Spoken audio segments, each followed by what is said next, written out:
Bien, bueno, vamos a... ¿Ya está? Sí, ahí está. Bien, vamos a comenzar entonces la segunda parte de la clase de hoy, o de la jornada de hoy. El doctor Roberto Paz, él nos va a disertar sobre prescripción adquisitiva. El doctor Paz, bueno, es abogado, egresado de la UNT, es máster en Derecho Procesal de la Universidad Nacional del Rosario. Es postgraduado en Derecho Empresario por la Universidad Austral de Buenos Aires y también en Derecho de Familia por la Universidad de Buenos Aires. Es ex docente de las cátedras de Práctica Profesional 1 y 2 de la Universidad Nacional de Tucumán y de Derecho Civil 1 y de Derecho Civil 5 de la Universidad del Norte Santo Tomás de Aquino. Es profesor adjunto a cargo de la Cátedra de Derecho Privado 1, que sería Derecho Civil, parte general, en la Universidad San Pablo TER. Es docente, también responsable del Centro de Especialización y Capacitación Judicial de la Corte Suprema de Justicia para la parte civil.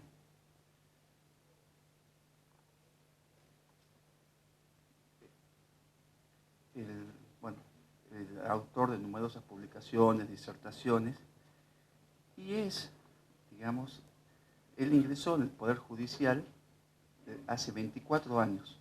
Ingresó incluso en la planta, lo puso acá, en la planta más baja del Poder Judicial. Y hoy es defensor, digamos, defensor en lo civil. Creo que todo lo que hacemos, prescripción adquisitiva, él contesta todas las demandas y pide medidas preparatorias, diligencias previas, así que creo que todos lo conocemos. Bueno, y es presidente de la Asociación de Magistrados de la provincia de Tucumán también. Así que creo que sobre el tema que nos convoca hay mucho conocimiento y muchísima experiencia, ¿no? Así que lo dejamos al doctor Paz. Bueno, gracias. Yo creo que me conocen más. Yo ni sabía que tenía escrito en el papel ese que te he dado ahí, pero bueno. La verdad que bueno, los saludo, buenas tardes. Hablar o condensar en 45 minutos un tema como prescripción adquisitiva es como querer tener un sueño voluntario de 1 segundo y medio, a pesar que dicen que eso es lo que duran, ¿no? Por eso no vamos a poder entrar a tratamientos muy particulares de ciertas cosas y sí vamos a tener que hacer un vuelo medio de pájaro. De todas formas, la idea es medianamente ingresar puntualmente en lo que es el código nuevo, entre comillas nuevo, porque todavía no existe un código virtual, pero que a partir del 1 de agosto nos vamos a despertar con esta novedad y la idea es ver qué cosas nos han cambiado, ¿no? Porque nos vamos a acostar con un código, nos vamos a acostar con algunas normas, con algunas leyes, con algunas cuestiones y nos vamos a despertar con otras. Y lo que queremos hacer es casualmente ver hasta dónde llega el sueño y cómo nos ha pegado esa noche. Hay materias que cambian mucho y hay otras que no cambian tanto, hay cosas que se han modificado y hay cosas que no se han modificado mucho.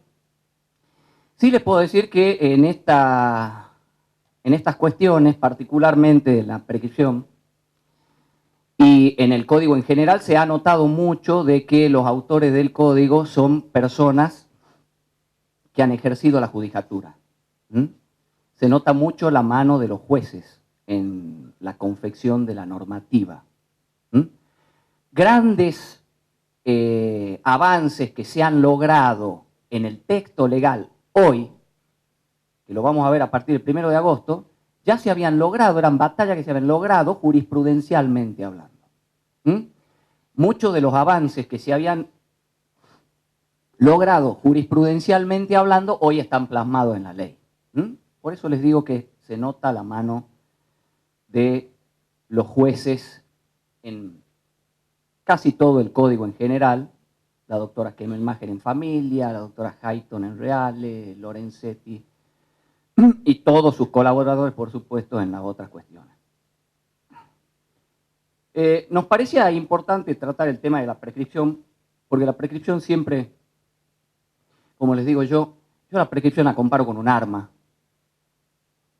No es que a uno le gusten las armas, pero en particular sí nos gustan, pero tiene mucha vinculación con lo que es un arma. Uno cuando tiene una prescripción para oponer no lo anda contando. Cuando uno tiene un arma tampoco. Cuando uno la quiere oponer no la muestra, al arma tampoco. Muchas veces al arma tiene una sola oportunidad para utilizarla, la prescripción también.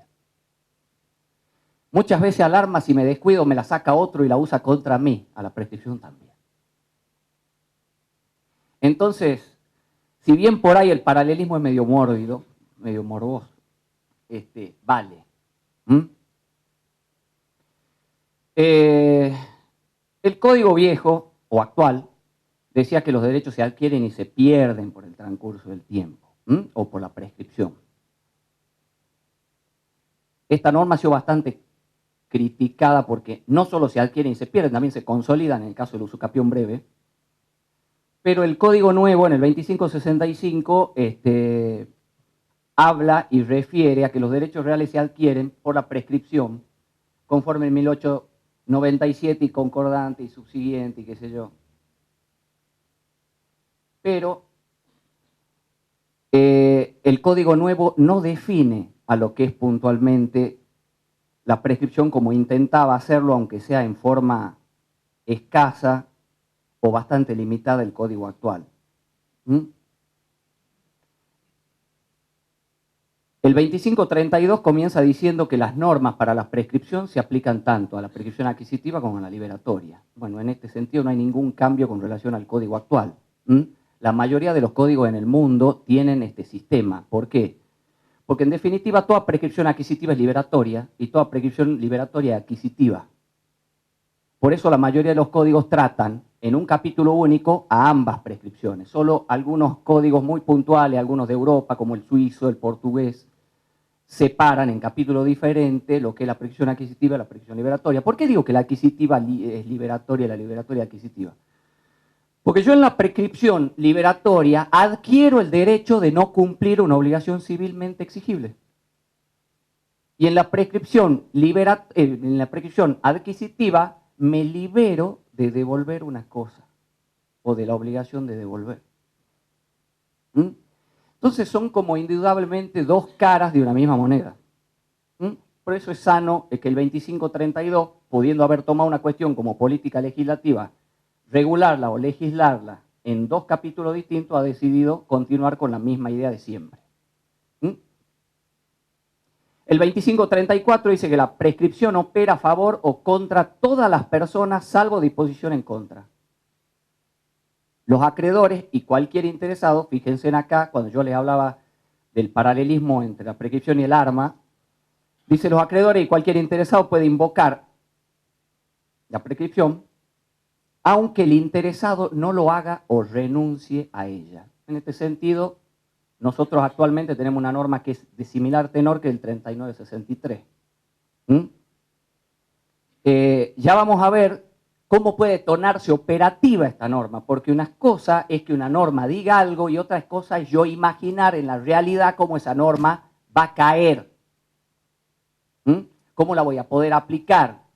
Porque es muy fácil decir que un acreedor mío, cuando yo no haga uso de esa arma, él va a poder usarla por mí, subrogándome, tomando mi lugar. El tema es cómo se plasma en la realidad. Cómo toma conocimiento ese acreedor mío que yo tengo una prescripción que no la estoy usando. Y cuando yo hablo de prescripción que no estoy usando, me estoy refiriendo a la liberatoria y a la adquisitiva, a las dos. Porque yo puedo tener un inmueble ocupado, poseído hace más de 25 años y casualmente no inicio la acción declarativa de usucapión porque cuando la haga y la termine voy a tener un inmueble que ingresa a mi patrimonio y de pronto cae sobre ese inmueble mi acreedor. Entonces, ¿yo qué hago? No hago nada. A la vez también puedo haberme liberado de una obligación con algún acreedor mío y sin embargo no oponer la prescripción en la primera oportunidad que tengo en el juicio, que es la que me marca el 3962 hoy del Código Civil, y que el código actual también repite en cuanto a la posibilidad de oponerla y a la oportunidad. Recordemos que el 3962 generó numerosísimos planteos y enfrentamientos dentro de nuestros jueces en su oportunidad. Hasta que llegó un plenario famoso que se llamó Penigian, viuda de Cacherian, Sateniga contra O'Flaherty sobre cobro de pesos. No se acuerden porque es un horror cómo se caratura la causa. Pero acuérdense que un plenario del 76, porque resulta que el código del 3962, que es nuestro código hasta el 31 de julio, decía, en el momento de contestar demanda o en la primera presentación en juicio.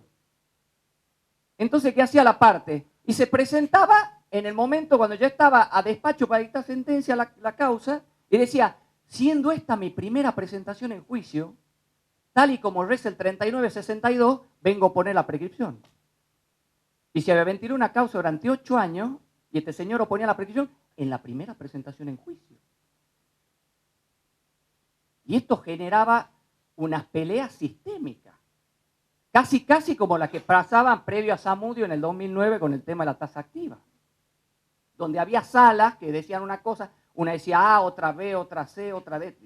Muchachos, nos juntemos y veamos. Hoy en día ya el código actual ha saneado esta situación, ya vamos a ver de qué forma, una forma bastante práctica y sana, distingue los juicios de conocimiento de los juicios de ejecución, ya vamos a ver, pero zanja la cuestión. El 2535 habla de la renuncia a la prescripción ganada. Todos sabemos que cuando yo tengo una prescripción ganada, puedo renunciar a esa prescripción. Lo que sí puede pasar es que cuando yo renuncie a esa prescripción, pueda tener un acreedor atrás mío del cual me esté olvidando y él la pueda hacer valer, como acabamos de ver. La renuncia que haga el coposeedor o el codeudor, obviamente, no beneficia ni perjudica a sus codeudores o coposeedores. Eso es lógico, porque en principio de un 3270 nadie puede renunciar a un derecho que no es suyo. No procede la acción de regreso contra codeudores liberados con la prescripción. Bueno, es lógico. Si yo pagué por una obligación solidaria que estaba prescripta a mi deudor, a mi acreedor, y no puedo pretender después pedirle la plata a mis codeudores por la obligación que pagué cuando estaba ya prescripta. 2537, los plazos. Esta es una cuestión interesante. ¿Por qué? Porque es de las normas que necesariamente tenía que tener este código. Porque este código, además de que modifica, camina o anda por sobre otras normas que ya están del código viejo, necesariamente tenía que tener ciertas previsiones que se relacionen con qué va a pasar con las cosas que ya están andando. ¿Qué pasa con los plazos de prescripción que se están cumpliendo? En ese sentido, el 2537 dice los plazos, en cuanto al cómputo de la prescripción, para los plazos, rige la ley anterior, salvo que el plazo posterior sea más largo. Obviamente está refiriéndose a la prescripción liberatoria, no a la adquisitiva, porque si el plazo posterior es más largo, y obviamente me conviene irme al viejo. Pero resulta que nos va a pasar de que nos vamos a acostar a dormir el 31 de julio con una obligación casi prescripta, o que está prescribiendo, y el 1 de agosto nos vamos a despertar con que renació. O tengo más tiempo. Vale decir que cuando el plazo posterior es más largo, se aplica el plazo nuevo. Si no, estamos a los viejos. El 2536 dice que la prescripción puede ser invocada en todos los casos, salvo prohibición expresa. Fíjense que el artículo no hace mención particular de casuística. Dice, la prescripción puede ser opuesta en todos los casos, salvo prohibición expresa. No dice por quién, no dice cómo, no dice cuándo, no dice de qué manera. Quiere decir que es un artículo absolutamente amplio. No tiene la menor limitación en su contenido.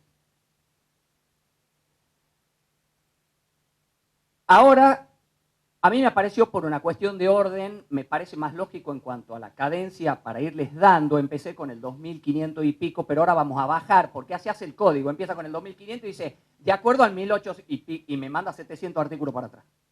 Entonces ahora vamos a empezar con el 1800 y pico, que parece que continúa la historia. ¿Qué dice el 1895? El 1895 habla, bueno, de la posesión de buena fe de cosas del subadquirente. Acá hay una cuestión que me parece que no es menor y estoy deseoso de leer qué explicación nos va a dar el doctor Lorenzetti o la doctora Hayton cuando llegue el tomo pertinente al comentario de los artículos 1800 del Código Civil, de por qué ha cambiado la mención que hacía el Código Viejo, que hablaba cosas robadas o perdidas, por cosas hurtadas o perdidas ahora. Porque cuando me hablaba de cosas robadas o perdidas, la robada obviamente incluía la hurtada. Pero cuando me habla de hurtada, no tengo por qué pensar que está abarcando la robada. Porque quien puede lo menos no puede lo más. Quien puede lo más sí puede lo menos. Ahora, el Código Nuevo habla de cosas hurtadas o perdidas. Si vamos a confundir el hurto con el robo, pues yo me paro y me voy. Si yo me descuido y viene alguno de ustedes y dice, lleva este reloj, y es un hurto, ahora si me pega, me atropella, me pego 2 balazos y se lleva el reloj, es un robo. El Código Nuevo optó por distinguir entre cosa hurtada o perdida. Quisiera saber yo si quiso exprofeso dejar afuera las cosas robadas, que puede ser. Por eso estoy esperando la explicación de la doctora Hayton. Porque cuando venga el titular y diga, señor, usted está queriendo usucapir una cosa que me robaron, no me hurtaron. Mire esta marca, estos son de los golpes que me pegaron cuando me la robaron. Entonces usted no tiene derecho a usucapirla conforme dice el código, por no una cosa hurtada, una cosa robada. Entonces, pensemos un poquito, porque siempre supimos que quien puede lo más puede lo menos. Ahora, quien puede lo menos puede lo más. El 1895 habla de cosas, la buena fe, de cosas muebles del subadquirente, hurtadas, no hurtadas o perdidas, que es suficiente para adquirir el derecho real salvo la prueba de que fue gratuita. Habla del subadquirente, supuesto similar al que tenemos, si quieren trazar una analogía, al 1051 actual que habla sobre inmuebles. El subadquirente A le vende a B y B le vende a C. El subadquirente es C, no es B. B es adquirente. Por eso cuando leemos, no leamos tan a trazo corrido, porque adquirente y subadquirente no es lo mismo. El subadquirente es el que adquiere del adquirente. Es el segundo en la cadena de transmisión. Como nos enseñaba el Papa de René en su librito de Derecho Registral. A-B-C. C es el subadquirente. Si la cosa mueble, fíjense el código actual tiene 2 momentos en los cuales define la buena fe. 2356, 4006. No busquen porque no hay más. Las otras son menciones de la buena fe, pero no dice qué es. El 4006 dice, la creencia sin duda alguna es ser el exclusivo señor de la cosa. El 2356 dice, cuando por ignorancia o error de hechos se persuade de su legitimidad, hablando de las cuestiones posesorias. Ahora bien, el código actual también habla, intenta definir lo que es buena fe. Pero el código actual trae una novedad. No solo me dice cuándo me va a considerar a mí de buena fe o cuándo yo me debo considerar de buena fe, por eso me la trata de definir, que ya vamos a ver qué es lo que dice, sino que además me agrega situaciones, cosa que el código actual no hace.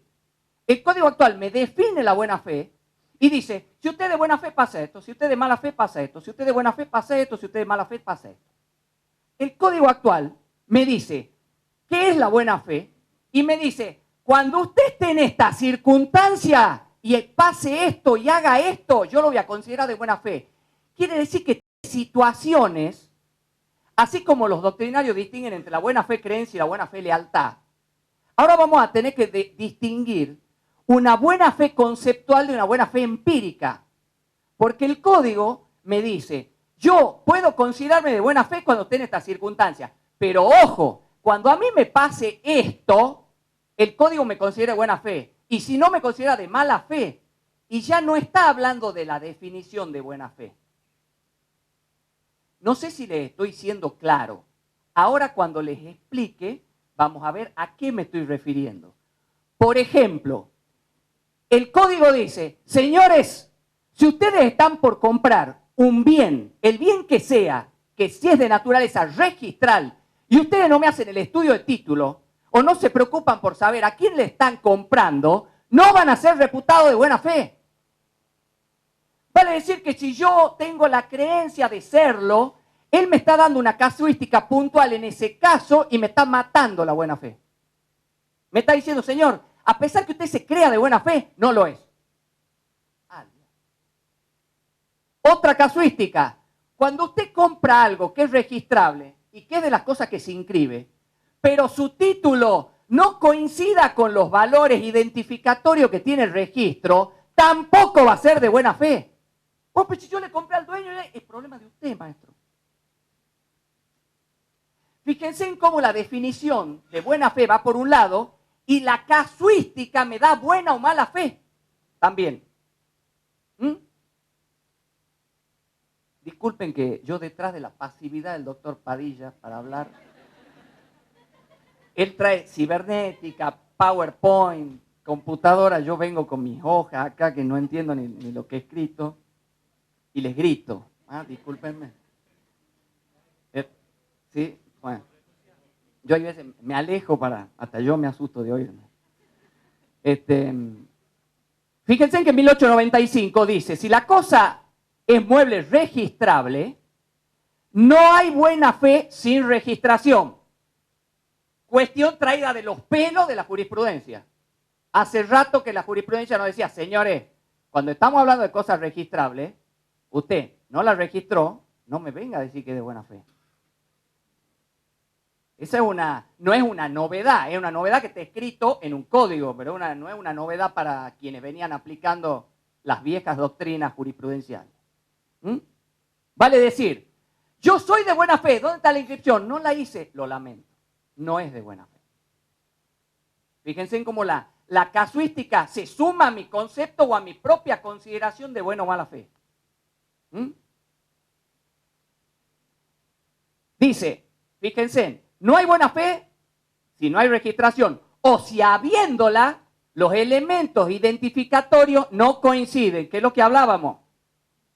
Si yo soy amigo del empleado del registro y le dije, y resulta que no coincide el número de dominio, no coincide el número de chasis, no coincide el número de motor, ¿y qué voy a pretender yo? ¿Ser considerado buena fe porque tengo inscripción?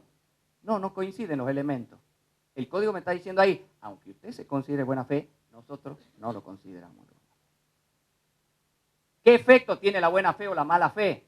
Y bueno, estamos hablando de prescripción adquisitiva. La buena fe es uno de los componentes de la abreviatura de plazo. Muy bien.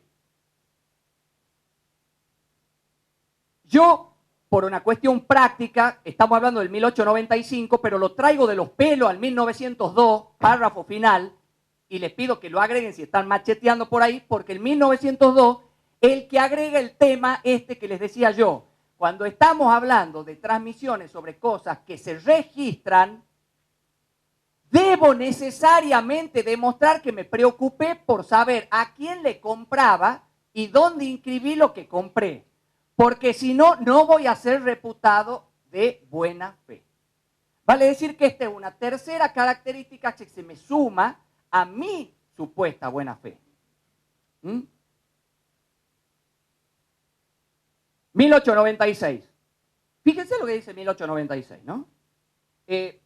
A mi modo de ver, da vuelta hasta hoy imperaba una norma en sentido positivo y ahora la pone en sentido negativo o al revés, como quieran. Dice, el juez no puede constituir o imponer la constitución de derechos reales salvo disposición legal. no puede disponer la Constitución o imponer una Constitución de derecho real salvo disposición legal. Hoy en día no tenemos ninguna norma así en el Código Civil.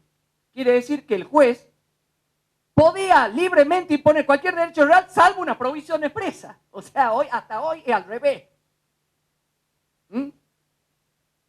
Hoy en día el juez podía imponer un derecho real salvo que una norma expresamente se lo prohíba. Ahora le dice, no, usted necesita una autorización expresa para poderlo hacer. En 1897 dice, la prescripción es un modo de adquirir un derecho real a través de la posesión y por el transcurso del tiempo. No dice qué tipo de posesión es. Obviamente no puedo pretender que un artículo del código me hable, cuando me habla de la posesión me esté calificando la posesión. La calificación que se hace de la posesión está en otros apartados. Que resulta interesante que lo veamos porque ha sido bastante ahorrativa en materia de descripción de la posesión el código nuevo. Ahorrativo en el buen sentido, ¿por qué? Porque hay cosas que no hacía falta que lo diga. En otras cosas sí no hacía falta que las diga y la ha dicho lo mismo. Por ejemplo, dice que la prescripción tramitará en proceso contencioso en un artículo y resulta que dentro de las leyes que no deroga la 26994 no está la 14159 y el decreto 5756/58, que son las dos normas que le dan vida a la prescripción adquisitiva, donde dice que la prescripción tramita por proceso contencioso, entonces no hacía falta que me lo diga. Y al no estar derogada siguen siendo leyes complementarias y siguen integrando el código. Pero sin embargo me lo ha dicho. Pero cuando me habla de la posesión, ya no me habla más de la posesión pacífica y la posesión ininterrumpida. ¿Por qué? Porque va de suyo. Mientras no tenga una posesión pacífica, no tengo una posesión ad usucapionem. Y si la tengo interrumpida, tampoco. Hasta tanto no la desinterrumpa. Por lo tanto, ahora me refiere a las dos características de la posesión. La pública, que no le dice más pública, ahora le dice ostensible. ¿Le habrá gustado? No sé, los autores del código actual, por ejemplo, hay palabras que parecen que son ofensivas. La palabra menor es ofensiva. ¿Ah? Así que ustedes no pueden decir yo soy el menor de los marticol porque se van a ofender. ¿Ah? Usted tiene que tener niño, niña o adolescente. ¿Ah? Puede decir yo soy el mayor de, pero no el menor de, porque parece que ofende. ¿Ah? Entonces hay palabras que están... olvídense de tenencia, olvídense de patria potestad, olvídense de todo ese tipo de régimen de visita. ¿Ah? Está bien que evolucionemos un poco, no lo estoy criticando, es sano y es bueno. ¿Ah? Régimen de visita suena más a lo que me voy a ver a mi novia que a la relación que tengo con mis hijos. Pero bueno. Muy bien. 1898. Y acá el 1898 habla del usucapión breve, como lo tenemos al 4016 bis del código del 3999 del código actual. Dice, justo título más buena fe, prescribo por los 10 años en cuanto a los inmuebles. Ningún cambio con relación al código actual. Y ahora viene el problema. Dice, si la cosa es mueble, hurtada o perdida. Bueno, vamos a esperar a ver qué dice doña Hayton. ¿Ah? Porque yo les explico, cuando a mí me vengan a usucapir una cosa hurtada y mi cliente me diga, a mí me la robaron, doctor, pues lo primero le tengo que preguntar, porque ustedes son los abogados. El cliente no sabe distinguir entre hurto y robo. Ustedes le van a preguntar, señor, esta cosa, ¿qué pasó? Mire, yo estaba una vez en el auto, me rompieron el vidrio del auto, me pegaron una trompada y me la sacaron. Eso es robo. Bueno, ustedes son los abogados. Esto va a abrir una ventanita que se puede transformar en una puerta giratoria del banco. Si la cosa es mueble, hurtada o perdida, se va a usucapir, adquiero el derecho a los 2 años, computado de la registración en el caso de que sea una cosa registrada. Hoy en día sabemos que el 4016 bis distingue entre 2 años y 3 años si la cosa es mueble, registrable o no registrable.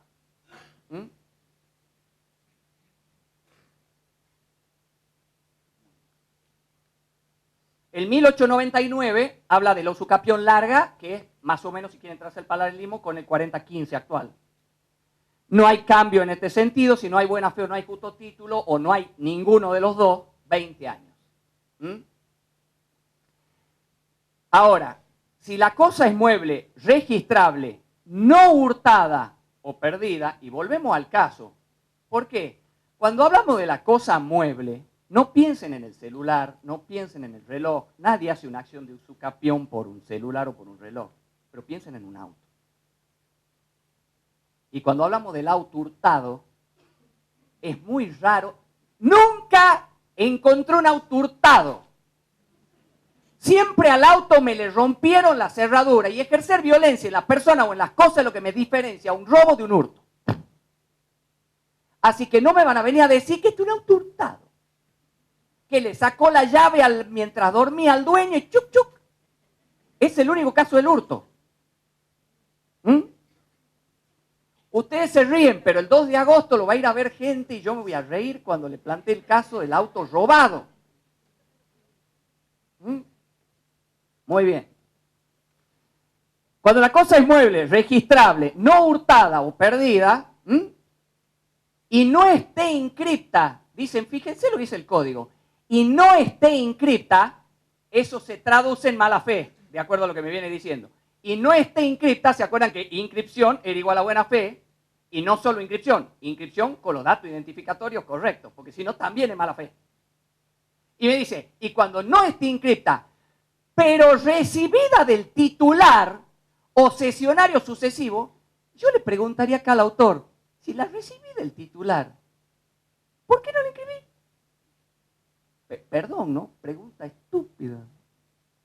Porque siempre si vamos a entrar en la cadena típica de transmisiones de auto, ya sé lo que pasa.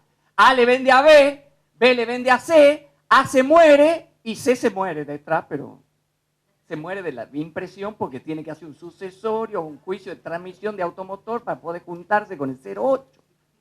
Se muere de la impresión, no se muere de estar bajo tierra. El que se murió de bajo tierra es la A. Ahora, si A está vivo y B tiene el 08 firmado por A, ¿por qué no lo inscribís? Pregunto, ¿no? Bien. Sí entiendo la casuística si hablamos del cesionario sucesivo. Cuando hablamos del cesionario sucesivo, es lo que pasa.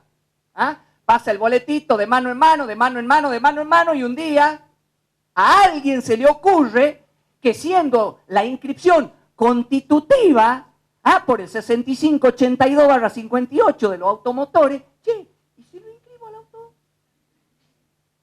Y cuando va a quererlo inscribir había 17 transmisiones anteriores, 13 de los cuales están muertos, el auto tiene 45 años ya, por obra y gracia del Espíritu Santo aún circula, y lo vais a ver a ustedes. Doctor, quiero hacerlo usucapión. ¿Y usted qué le va a preguntar? ¿Está inscripto? Y no. Mala fe. El único que ha querido hacer las cosas bien, lo van a tener que señalar. Bueno, a usted le va a tocar. Cuestión. Pero fíjense, dice, recibir el titular o de cesionario sucesivo si los elementos identificatorios coinciden. Porque si no coinciden, obviamente jamás pudo haber inscripto.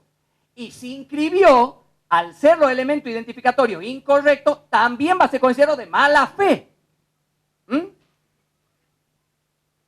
Fíjense, vale decir que la casuística acá baja 10 años en el caso de la cosa mueble registrable, no hurtada o perdida. Pero dice, fíjense, en el caso de que no esté inscripto y la recibió del titular o de los cesionarios sucesivos, pero que los elementos identificatorios coinciden. Quiere decir que si no la recibió del titular, no son cesionarios sucesivos, o los elementos identificatorios no son coincidentes, vamos a 20 años. No porque lo diga el código, por una cuestión de analogía. Ojo, y acá he metido la pata porque me voy a tener que desviar un poco. No te voy a tomar más tiempo, Pepe. Cuando yo hablo de analogía, uno por ahí que agarra el Código Civil es lo más fácil y dice, bueno, quien puede lo más puede lo menos. Si puedo usucapir inmueble de mala fe, a fortiori, mueble de mala fe. Sí. Pero cuando a Vélez Sarsfield le preguntaron por qué no legislaba sobre el usucapión de bienes muebles no registrables de mala fe, lo miró a quien le preguntó y le dijo, porque no defiendo delincuentes con mis normas. ¿Por qué? Porque yo, a un bien inmueble, si lo poseo de mala fe, no me entra en el bolsillo. Y el dueño lo puede estar viendo que yo le estoy poseyendo la cosa de él. Ahora el relojito que yo le robo al doctor Moisá, me lo guardo y soy poseedor de mala fe de una cosa mueble no registrable. ¿Ah? Y lo guardo para toda la vida. Entonces eso es lo que dijo Vélez. Yo a usted no lo protejo. Por supuesto que los autores trazaban una analogía y decían, bueno, señor, si puedo usucapir un inmueble, ¿cómo no voy a usucapir un mueble? Y yo le preguntaría, ¿y el cuadro de Picasso ese que está colgado, no es un mueble? Sí. ¿Y no vale más que todo este edificio? Sí. ¿Y usted lo usucapicia de mala fe?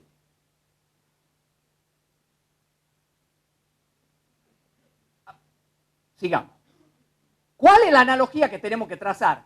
El artículo 162 de la ley 20094 de aeronavegación, les vuelvo a repetir para que no se mareen.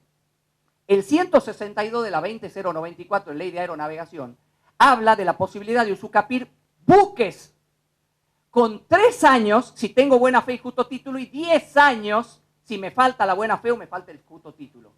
Si yo puedo usucapir un buque en esa circunstancia, ¿por qué no puedo usucapir un auto? Entonces, esa es la analogía a la que tengo que acudir, dice la sana jurisprudencia. Vale decir que no necesariamente me tengo que ir a los 20, pero me puedo ir a los 10.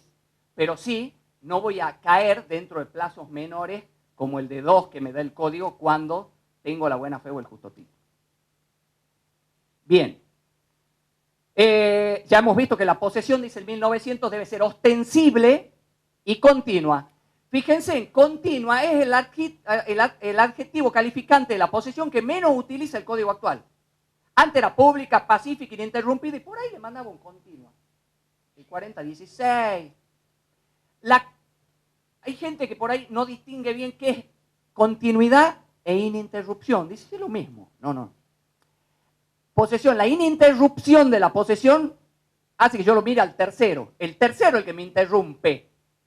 La posesión ininterrumpida porque no me demandaron por el 3986 actual, con el efecto del 3987.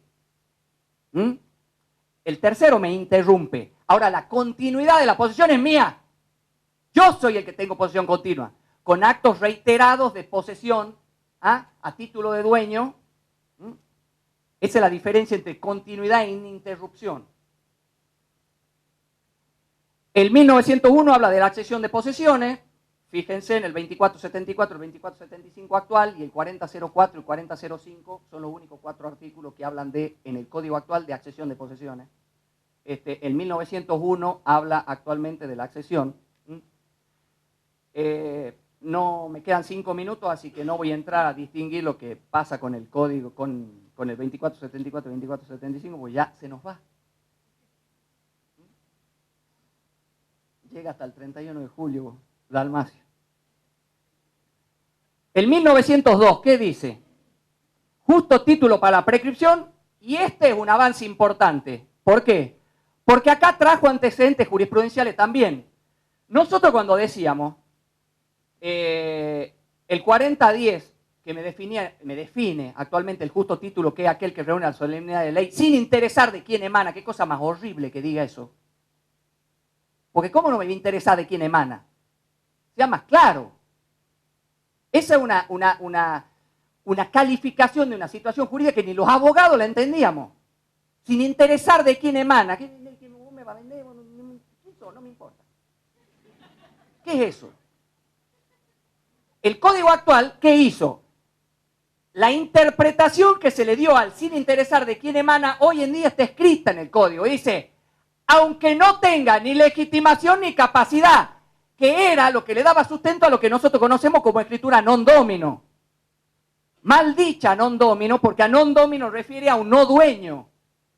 Y el no dueño a veces es dueño, pero es un non domino. ¿Por qué? Porque si el dueño no tiene legitimación para vender, o está inhibido, o por cualquier cuestión legal está impedido de transmitir, no debería estar vendiendo. Y yo soy un adquirente a non domino. Vale decir que lo que se conoce como a non domino abarca el supuesto de falta de capacidad en el que vende, es dueño, pero no tiene capacidad. Es menor de edad, está impedido, está inhabilitado, está fallido, está quebrado, lo que sea. Y también abarca el supuesto de falta de legitimación, que ese era lo que todos entendían como el supuesto a non domino. Me vende alguien que no es dueño. El poder fraguado para disponer en una escribanía, y me hacen una cama entre el escribano, o a veces no, a veces el escribano también es víctima, junto con el adquirente. Estamos volando, muchachos, pero... fíjense en que ahora el código aplica el criterio sano. Me traduce esto famoso de sin interesar de quién emana y me dice, aunque no tenga legitimación o capacidad.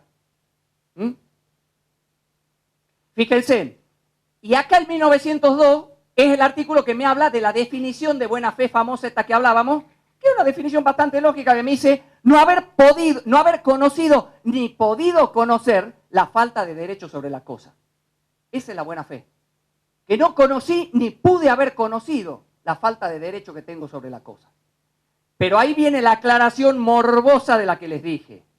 Ojo, si estamos hablando de cosas registrables, necesito el previo examen de documentación y constancias registrables y registrales, tales como los procesos de verificación, porque si no, no voy a ser considerado de buena fe.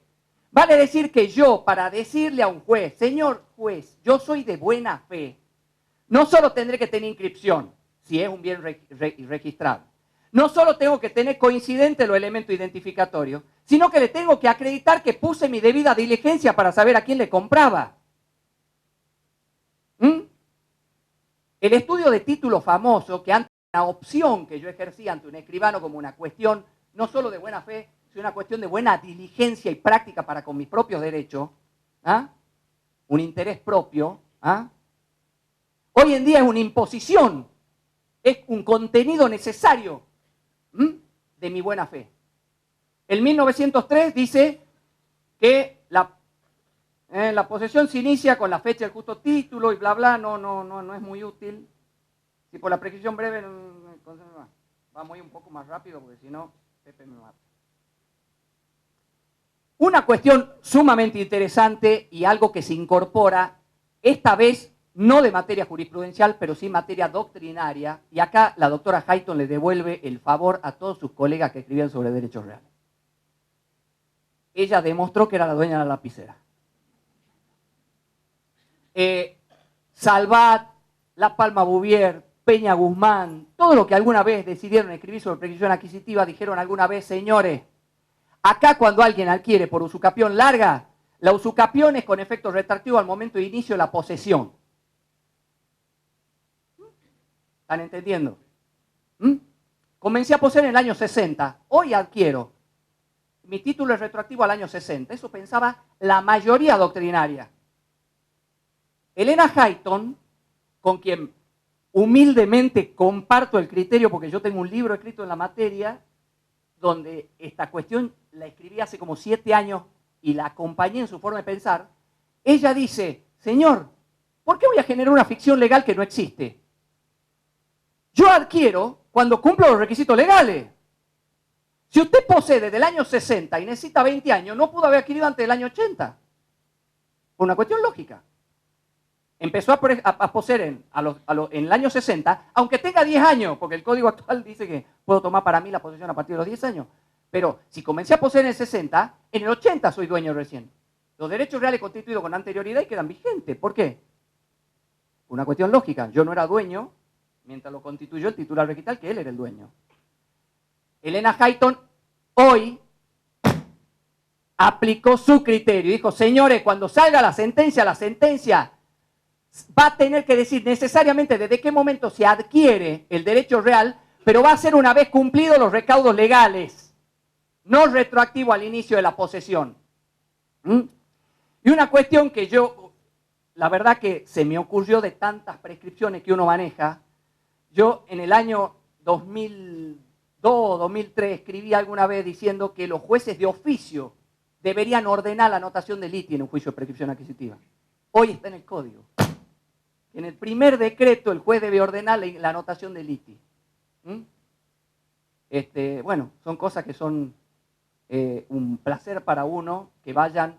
Por eso les digo que se ve la sana práctica de los jueces que han ejercido la judicatura y que han trasladado muchos de los precedentes jurisprudenciales que venían saneando las lagunas que tenía el código actual en el código nuevo.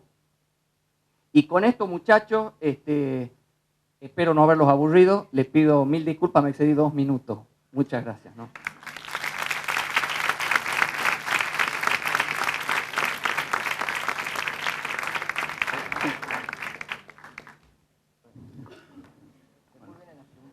Sí, al final van a hacer las preguntas. Si el doctor Paz es tan vehemente dando una clase acá, yo me imagino lo que debe ser en la asamblea de magistrados como presidente, ¿no? Lo que debe ser esa asamblea. Bueno, ahora va a pasar, va a hablar el doctor Rodrigo Padilla sobre un tema vinculado también, que es el boleto, la problemática del boleto de compra-venta con la posesión. Y después hacemos preguntas para todos.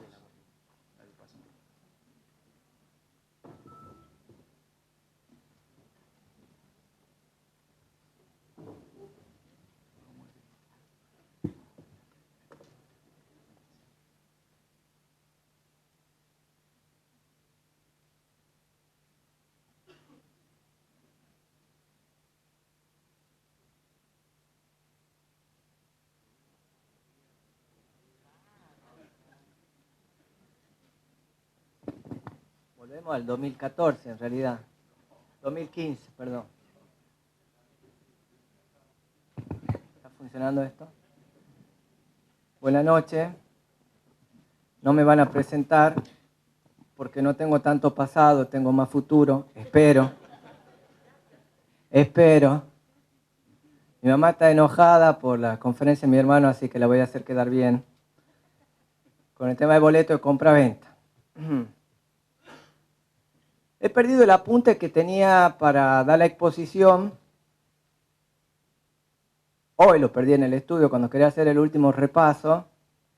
Tengo algo escrito en mi libro que ya no lo pienso poner a la venta porque si le están entregando bolsones gratuitos, ¿quién va a comprar mi libro? Pero el tema a tratar es sobre boleto de compra-venta. Tengo a favor que se ha escrito de todo. No hay prácticamente jurista que no tenga una visión sobre el particular. Así que, si digo cualquier cosa, seguramente voy a estar avalado por alguien. Cuando ande esto, voy a decir el esquema que pienso trazar para la conferencia, que no sea muy larga, cosa que tengamos tiempo, con mi hermano René y Roberto, responder entre los tres las preguntas, porque son temas que están vinculados. Ahora, lo mío específicamente es sobre boleto de compra-venta. Ahí está. Vamos acá. Muy bien. Los temas que voy a tratar va a ser una breve introducción. Vamos a hablar de las dos corrientes que rigen en Argentina y que van a seguir vigentes. Este tema ya lo hablamos con Fernandito López Zavalía y prácticamente coincide en el parecer humilde que tengo sobre el particular, pero el código toma, adelanto esta postura, el código es muy tibio con respecto al boleto de compra-venta, da una visión muy particular para dos supuestos concretos, pero no se expide con muchísimas cuestiones que era una linda oportunidad para brindar soluciones. Por una u otra postura, no importa, pero el código no hace eso como no hizo con muchísimas otras cuestiones que van a dejar librado a los abogados, a los jueces, a la doctrina, etc. Entonces tengo que explicar cómo es el estado actual de la cuestión, que va a seguir siendo el mismo a partir del 1 de agosto del 2015. Voy a dar mi opinión sobre el particular, que tampoco es tan mía. Obviamente uno se vale para formar su juicio con respecto a los autores y algunos de autoridad, valga el juego de palabras, que han escrito sobre este tema. Voy a hablar finalmente sobre los dos artículos especiales que ya mi hermano René habló respecto al boleto de compra-venta, para terminar con una breve conclusión y algunos antecedentes jurisprudenciales que también algo me adelantaron al respecto. Muy bien, como introducción entonces, quiero decirle que en esta conferencia, precisamente lo que le acabo de explicar, voy a hablar sobre boleto de compra-venta, pero antes haciendo algunas breves precisiones imprescindibles para comprender de qué estoy hablando. Si bien el boleto de compra-venta, estimo que todo el mundo sabe de qué se trata, y si la prescripción era un arma de fuego, como decía Robertito recién, el boleto de compra-venta, no sé, es una bomba atómica, o sea, ha generado tanta disquisición en la doctrina que es imposible conseguir dos autores que piensen de la misma manera. Es más, eso es lo que estoy aclarando de entrada, diciendo que poco instituto jurídico han generado tantos problemas en nuestra doctrina. La jurisprudencia podemos encontrar de todos los colores posibles.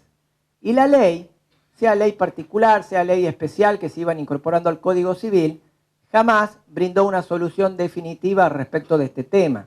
Tampoco lo hace la nueva legislación. Ahí está mi madre con su teléfono. Nunca escucha y acá suena. Va a ser la primera vez que voy a ver atenderle el teléfono. Perdona mis referencias personales, pero no por mi madre, sino que he tenido la posibilidad y el gusto de enseñar a abogados, a escribanos, a funcionarios judiciales, etc. Cuando enseño a escribanos, derecho registral en particular, yo les digo que respeten la realidad del boleto de compraventa, porque para ellos, para los escribanos en general, y esto en España lo tienen clarísimo, la posesión y el boleto de compraventa vienen a ser archidiablescas figuras, por ejemplo, han sido definidas por algunos grandes registralistas españoles. Entonces yo a los escribanos intento demostrarles de que en realidad el boleto de compraventa es necesario, es conveniente, es rápido, es simple, es económico. Pero también cuando enseño a los corredores inmobiliarios, le digo que no desconozcan la autoridad de la escritura pública, que valoren la seguridad jurídica, que reconozcan la labor fedataria y fedante de los escribanos y los actos que ellos celebran. Por supuesto que cuando enseño a abogados, ahí en general cada uno tiene su postura particular acorde a qué cliente tienen que defender. Las dos corrientes enfrentadas en general en en nuestra doctrina son precisamente aquellos que defienden a la escritura pública, dicho a grandes rasgos, y aquellos que simpatizan con el boleto de compraventa inmobiliaria. Los que defienden la seguridad jurídica, que adelanto, que son los que más, con doctrina, que me siento más cómodo, porque en realidad al defender la seguridad jurídica están respetando la ley. La ley siempre mandó a realizar las operaciones inmobiliarias a través de la escritura pública. Y por el otro lado están las corrientes que tienen más simpatía por el boleto de compraventa inmobiliaria.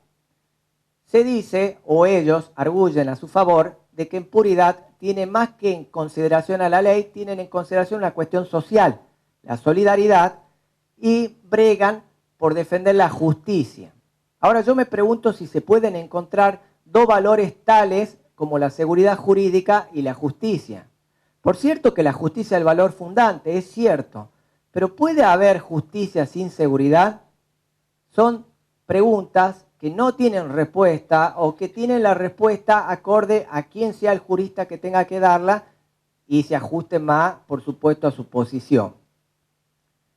Dentro de esas dos corrientes claramente diferenciadas, formalista y aformalista, ya voy a hablar sobre el particular, también hay ciertas tendencias intermedias o eclécticas que participan de uno u otro presupuesto de lamentadas teorías. Pasemos entonces primero por aquellos que simpatizaban con la escritura pública. La doctrina llamada formalista, todo el mundo creo que la conoce. El grupo podría estar formado porque en realidad es un riesgo decir tal autor es formalista, ese otro riesgo. Es un riesgo decir tal autor es formalista o aformalista, porque hasta incluso cuando ellos mismos se autocalifican de tal o cual manera, hay que ver en puridad las consecuencias o los efectos que conlleva tener o decir o pregonar cierta corriente y no tanto en lo que ellos dicen ser. Por eso, insisto, es complicado.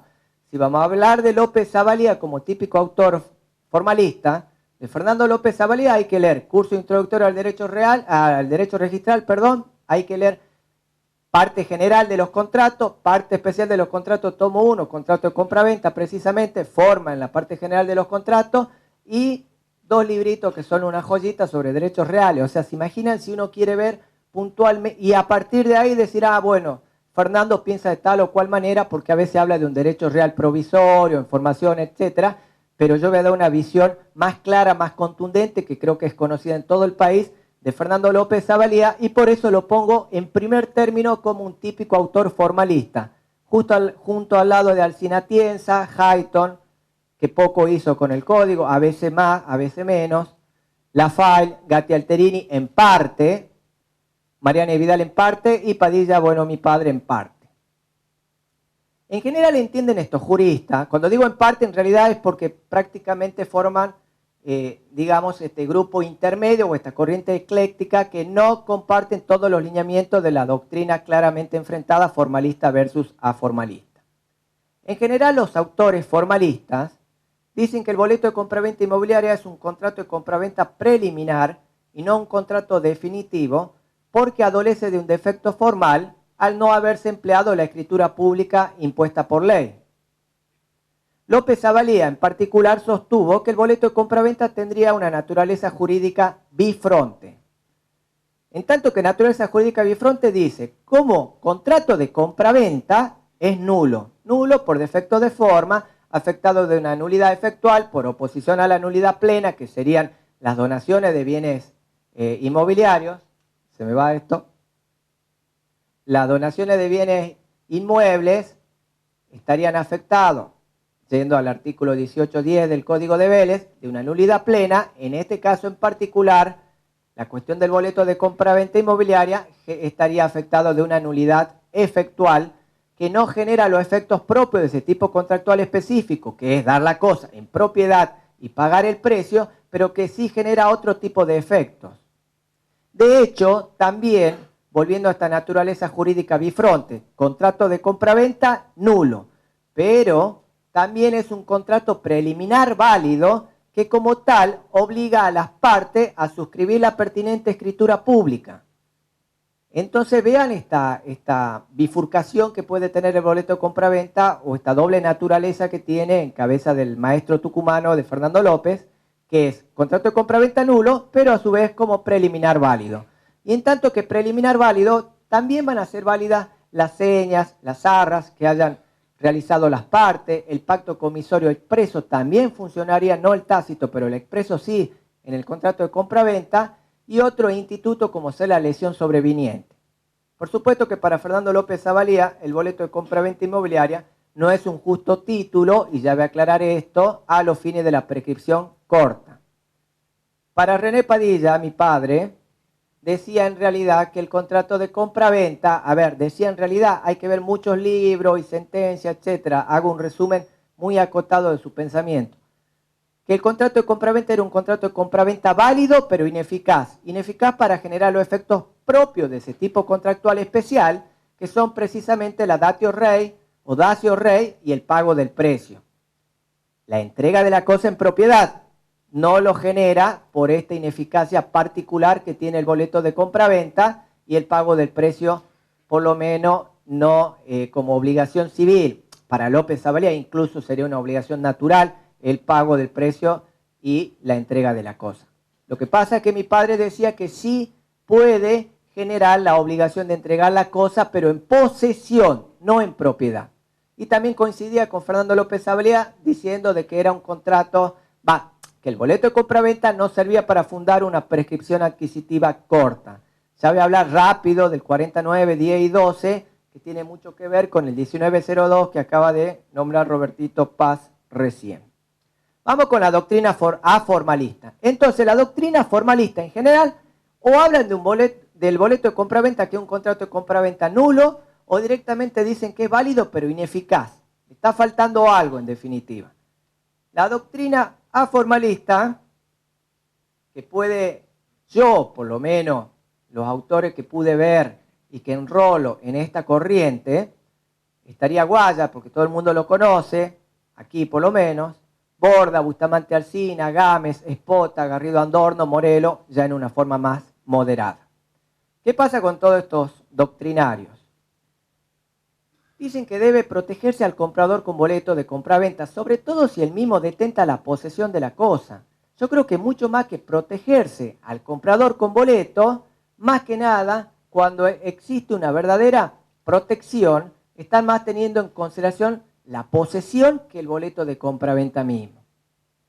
En fin, pero estos juristas en general sostienen que el boleto de compraventa o el poseedor con boleto de compraventa tiene acciones, no tan solo las acciones posesorias, sino también las acciones reales.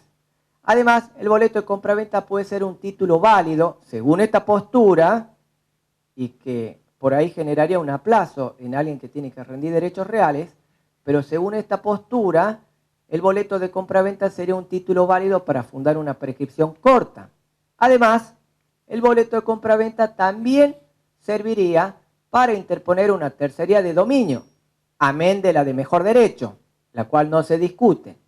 En pocas palabras, lo que hace la doctrina formalista es asimilar el boleto de compraventa a la escritura pública.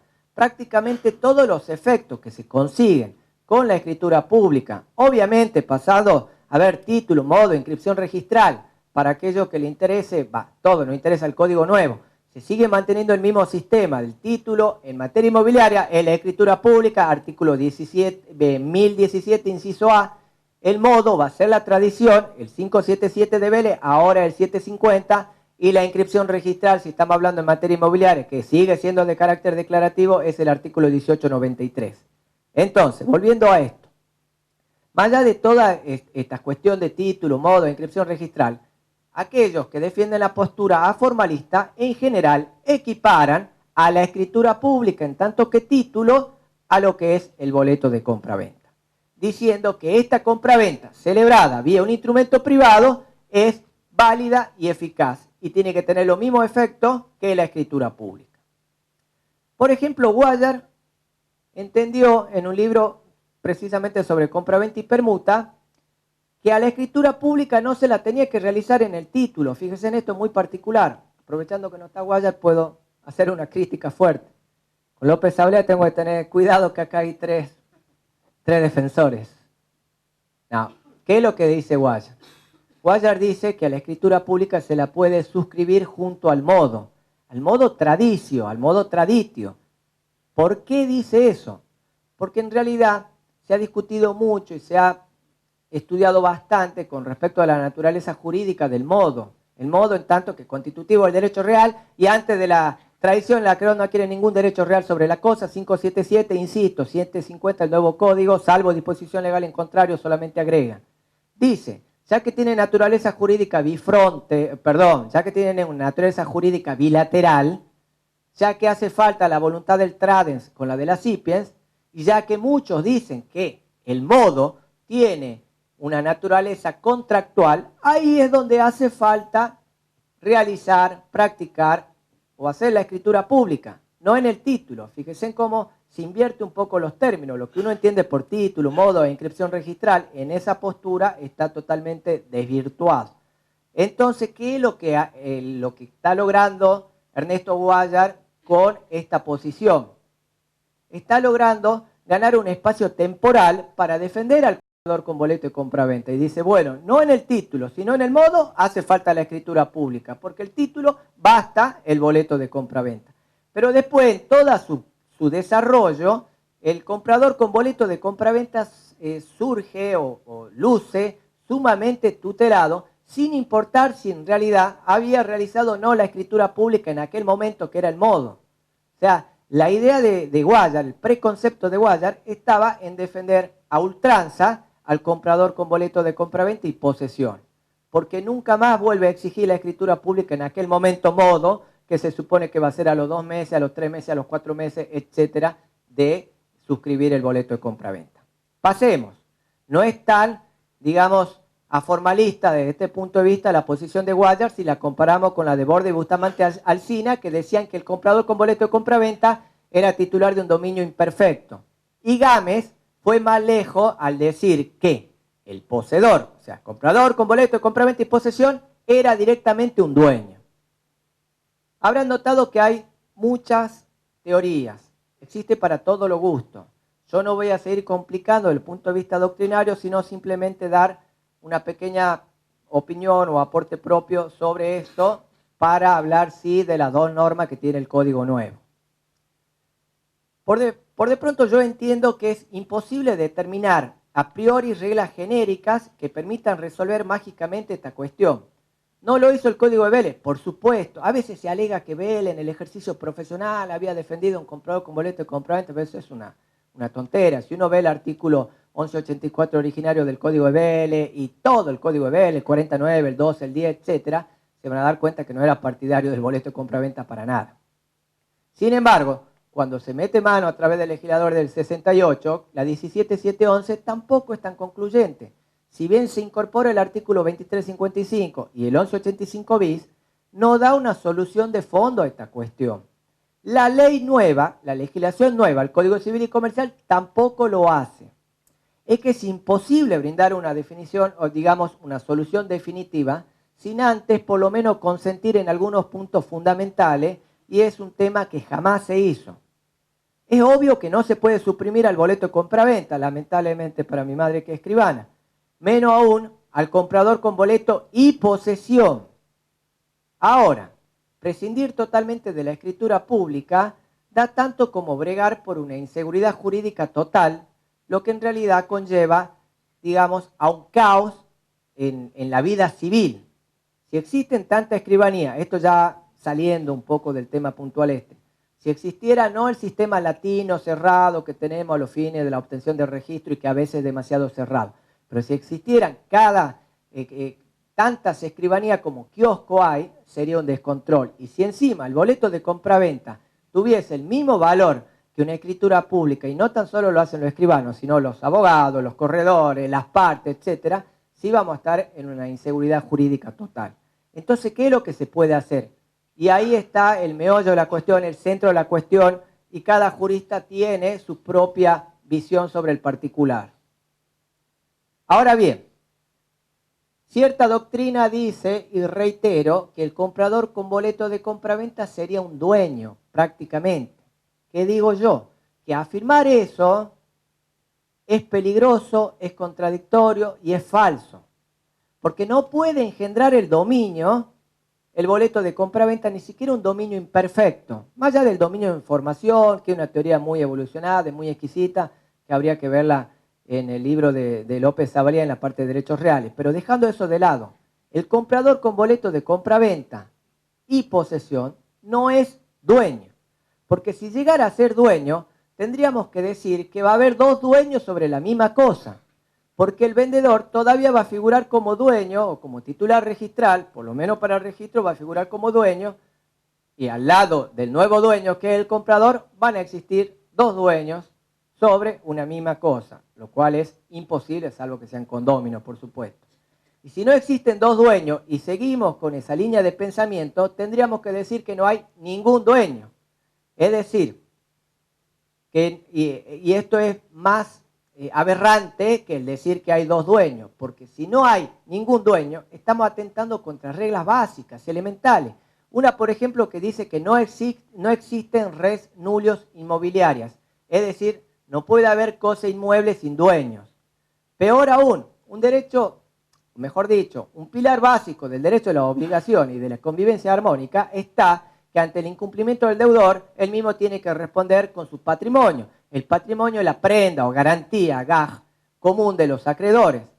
Pero, ¿qué pasa con las ventas realizadas por medio de boleto? No se puede atacar en general el patrimonio del vendedor a esa propiedad, con lo cual a veces estoy de acuerdo bajo ciertos requisitos y ya vamos a analizar la norma del código sobre el particular. Pero tampoco se puede atacar al comprador, pues el bien aún no ingresó al mismo. Es decir, aunque generalmente no se repare en ello, hay que tener cuidado con defender cierta doctrina formalista que lleven a este absurdo. Y supuestamente dicen defender la justicia, pero generan otra injusticia peor aún. ¿Qué entiendo yo? Que no puede una propiedad vendida por boleto ingresar a una suerte de limbo jurídico en donde ni los acreedores del vendedor, ni tampoco los del comprador, puedan practicar alguna ejecución forzosa debido al incumplimiento en sentido amplio de su deudor. Entonces se deberán establecer reglas claras para evitar esa situación. Hasta ahora la ley solo contempla, siempre contempló, la situación del comprador con boleto frente a los acreedores del vendedor. O sea, si Robertito Paz hoy adquiere una propiedad vía boleto, capaz que no quiere ponerlo nunca, no quiere realizar nunca la escritura pública y menos inscribirla, porque sabe que esa propiedad en definitiva o va a estar protegido si yo le vendo porque va a tener mejor derecho frente a mis acreedores, o directamente sus acreedores jamás la van a poder atacar. Entonces se saca de la circulación jurídica en definitiva, por eso va a un limbo jurídico las propiedades vendidas con boleto, lo cual es un despropósito. Hasta ahora la ley siempre contempla la situación del comprador con boleto frente a los acreedores del vendedor, jamás del comprador. Estamos a mitad de camino y ni siquiera con lo poco transitado existe consenso. En todo caso, y volviendo a ese eventual dominio que se generaría en el comprador con boleto de compraventa y posesión, yo digo que es algo más que un derecho personal y algo menos que un derecho real. En realidad estamos en una situación intermedia, en un tercer género, ya definido hace siglos como un jus ad rem. René hacía recién mención al jus ad rem, que es el derecho a la cosa. No es derecho real, no es derecho personal, pero es una situación jurídica intermedia. Decía magistralmente Fernando López Savalia que el jus ad rem nace en el derecho canónico, pasa al derecho feudal y hace eclosión en el derecho civil. Y esto es en realidad lo que es el boleto de compraventa con la posesión. Un jus ad rem, una rara avis, algo que cabalga entre los derechos reales y personales. Ahora bien, vamos a las consecuencias prácticas. Hay cierta clasificación básica en materia posesoria que muchas veces está olvidada, que yo le llamo la trilogía posesoria, y en este aspecto debo reconocer que el comprador con boleto de compraventa tiene a su alcance las acciones de cumplimiento de contrato, es decir, que goza de un jus ad possessionem, un derecho a la posesión. Vale decir que el boleto de compraventa otorga, o el comprador con boleto de compraventa va a poder pedir un cumplimiento de contrato, valerse de ese boleto a través de las vías legales, por supuesto, siempre y cuando haya cumplido con las obligaciones que también pueden estar a su cargo. O sea, no hay que desconocer las cláusulas que pueden derivar del mismo contrato privado, este boleto de compraventa. Ius ad possessionem, ius possessionis e ius possidendi. Rápido. El ius possessionis, en realidad es que es el derecho de la posesión.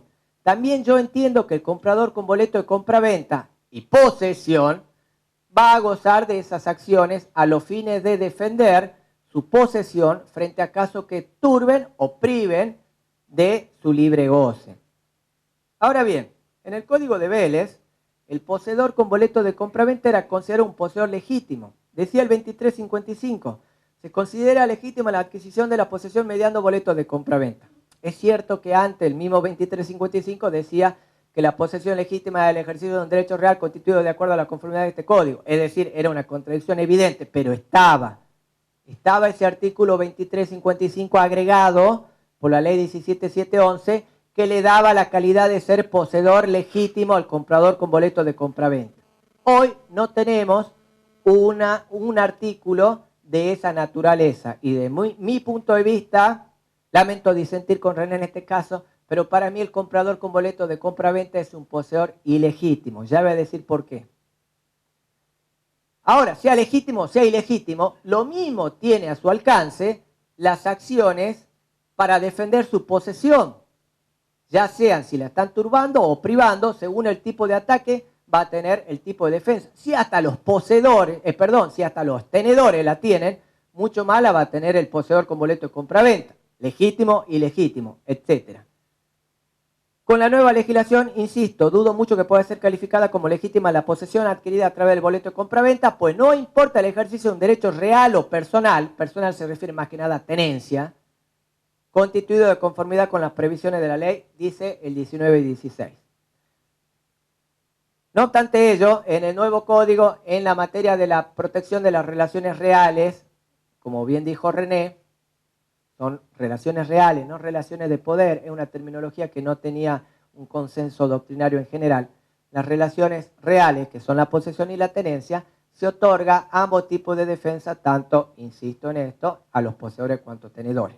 Entonces, para mí, no se duda de que el comprador con boleto de compraventa, si tiene efectivamente la posesión, va a ser considerado como poseedor, sea legítimo o sea ilegítimo, y como tal podrá hacer valer, insisto, la defensa que derivan de esa posesión. Ahora bien, afirmar que el comprador con boleto de compraventa y posesión tiene el ius ad possessionem, si no tiene la posesión, porque el derecho a la posesión, el ius possessionis para defender su posesión frente a ataques o privaciones. No quiere decir que tenga a su alcance el ius possidendi, porque el ius possidendi solamente tiene los poseedores legítimos, entre comillas, y solamente en una buena lectura del código lo va a tener el dueño. Es decir, que el dueño tiene para elegir si va por el ius possessioni o el ius possidendi. ¿Qué quiere decir esto en la práctica para aquellos que ejercen? Que un dueño puede elegir entablar una acción posesoria o una acción real. ¿Qué digo yo con respecto al boleto de compraventa? Que así tenga la posesión, este titular con boleto de compraventa no puede ejercer ningún tipo de acción real, salvo en todo caso frente al vendedor. Pero dejando de lado esa situación particular, no puede ejercer la acción reivindicatoria, la negatoria, la confesoria o la de deslinde, como dijo René recién, que agrega el nuevo código como una acción real nueva. Entonces no podrá entablar, etcétera, etcétera. Queden claro que el comprador con boleto de compraventa, si tiene efectivamente la posesión, que la posesión es más factum, más hecho que derecho, que ius, por supuesto que debe considerárselo poseedor. De hecho, va a extraer las consecuencias prácticas del derecho de dominio. El ius utendi, fruendi, abutendi, el ius possessionis, que es el derecho de usar, gozar y disponer vía boleto, lo va a poder ejercer en la práctica. Pero de allí a ser considerado un verdadero dueño, un dominus, con toda la letra, queda un paso larguísimo que yo por lo menos no lo voy a dar y que mucha doctrina está, digamos, conforme con esto. No es que Rodrigo Padilla dice desde Tucumán que el poseedor con boleto, no. Muchos doctrinarios dicen que el poseedor con boleto de compraventa, así tenga la posesión y así tenga el ius utendi, fruendi, abutendi, etc., no puede ser considerado dueño. Porque si no, ¿para qué van a hacer la escritura pública las partes? O sobre todo el comprador. ¿Qué hacemos? Además con la escritura pública, ¿y yo de qué voy a vivir, madre? ¿Qué hacemos con el régimen registral inmobiliario? ¿Qué hacemos con el 10.17, inciso A, con el 11.84 antes? ¿Qué hacemos con medio régimen del Código de Vélez y buena parte del nuevo? Siempre se habla de escritura pública en transmisión, constitución o modificación de derechos reales sobre bien inmueble, quede claro. El boleto de compraventa no es justo título, dos palabritas. Para mí es clarísimo, no entiendo aquella corriente aformalista que dice que el boleto de compraventa vale como justo título. Si yo tengo que iniciar una prescripción corta, ni loco presento un boleto de compraventa para decir voy por la prescripción breve. Primero porque no hay buena fe, porque el defecto de forma opta a la buena fe de aquel que está pretendiendo prescribir. Y segundo, porque precisamente los defectos de forma también optan a que pueda servir como justo título, porque justo título no le gustaba lo que decía Vélez Arfiel a Robertito, sin consideración la persona de quien emana, pero decía, es aquel título revestido de las solemnidades que la ley exige, sin consideración la persona de quien emana. Le tocó a la doctrina decir, ahí entra la venta non dominus y la venta del incapaz, o capacidad restringida, limitada, etc. Ahora, sé que se analice la cuestión del boleto de compraventa y justo título con el Código de Vélez puro, sea que se analice la cuestión con la reforma de la 17.711 o con la nueva legislación cuyo código gratuito lo tenemos acá. Tenés que inscribirte más. Jamás puede ser considerada justo título, te va a valer 3.000 pesos el código, ¿no? Jamás puede ser considerada justo título el boleto de compraventa inmobiliaria, con el código que quieran leerlo. ¿Qué dice el 1902? Justo título es el que tiene por finalidad transmitir un derecho real principal que se ejerce por por la posesión, revestido de la forma exigida para su validez. Más claro imposible. Y ahí venía sin consideración la persona de cual emana, y ahora dice, cuando su otorgante no es capaz, no está legitimado al efecto, venta non domino, insisto, o de un incapaz. Ahora bien, sí puede el comprador con boleto fundar una tercería de mejor derecho, pero vamos a ver contra quién va a pelear y qué arma tiene a su favor para ver si gana o no en el proceso que interviene. Ya voy a hablar de esto. Pero no servirá el boleto para justificar una tercería de dominio, precisamente porque el boleto no es título de dominio. Y si no, otra vez me hago la pregunta, ¿qué hacemos con el sistema inmobiliario y el registral y la exigencia de los códigos adjetivos que dicen que hace falta título de dominio a los fines de interponer una tercería de dominio? Por eso se la rechazan. En Rubio Nélida contra Filippini, lo que hace la Corte en realidad es cambiar la calificación jurídica de una tercería de dominio a una de mejor derecho, dándole una interpretación funcional a tercería y asignándole ciertas consecuencias reales por la rara avis, por el ius ad rem, por la interpretación extensiva o amplia de pago del 725, etc. Pero fuera de ese caso específico, que ha tenido la suerte de que la Corte le ha abierto las puertas, si uno interpone un boleto de compraventa para fundar una tercería de dominio, tiene que rechazarse por regla. Salvo, insisto, que tenga la suerte que te hagan magia y te cambien esa calificación a través de Iura Novit Curia y digan que la de mejor derecho en realidad, al revés, que la de dominio en realidad es la de mejor derecho y dale los efectos de la de dominio en definitiva. Es un fallo muy elaborado, muy interesante. Ya lo voy a citar al final. Fuera de eso, los códigos adjetivos dicen que hace falta el título de dominio para interponer una tercería de dominio. De eso se trata. ¿Qué hacemos con los instrumentos públicos y la escritura, etcétera, si el boleto sirve para tanto? El tema da para muchísimo más. Yo simplemente voy a hacer breve comentario. Gracias a Dios son solo 2 artículos, las normas del nuevo código. Yo me la paso apurando a todo, pero veo que nadie me apura a mí. Pero veo a medida que la gente se va, no me voy a quedar solo acá. Así que vamos, punto 4. Son 5. El 5 es conclusiones nomás. Con el nuevo código que está en el artículo 1170 y 1171, yo la verdad no sé si está más protegido el comprador con boleto de compraventa acá o en el código, no, este no es el código. En este código o en el código de Vélez, reformado por supuesto. Es que el código de Vélez reformado decía clarísimamente, vuelvo a insistir en esto, que el comprador con boleto de compraventa, o sea, no decía así, dice, la adquisición de la posesión mediante boleto de compraventa se entiende como una adquisición o como un poseedor legítima. Se considera legítima y hubo grandes disquisiciones, si se considera es porque en realidad no lo es y a los fines de equiparar se lo va a considerar. Hay muchísimo para hablar respecto de eso, libros de libros y muchas polémicas. Hay una muy interesante entre mi padre con el padre de Fernando y Carlito y Javier, que hay un diálogo entre la doctrina de Padilla y la de López Zavalía bastante interesante, que tienen muchas cosas en común.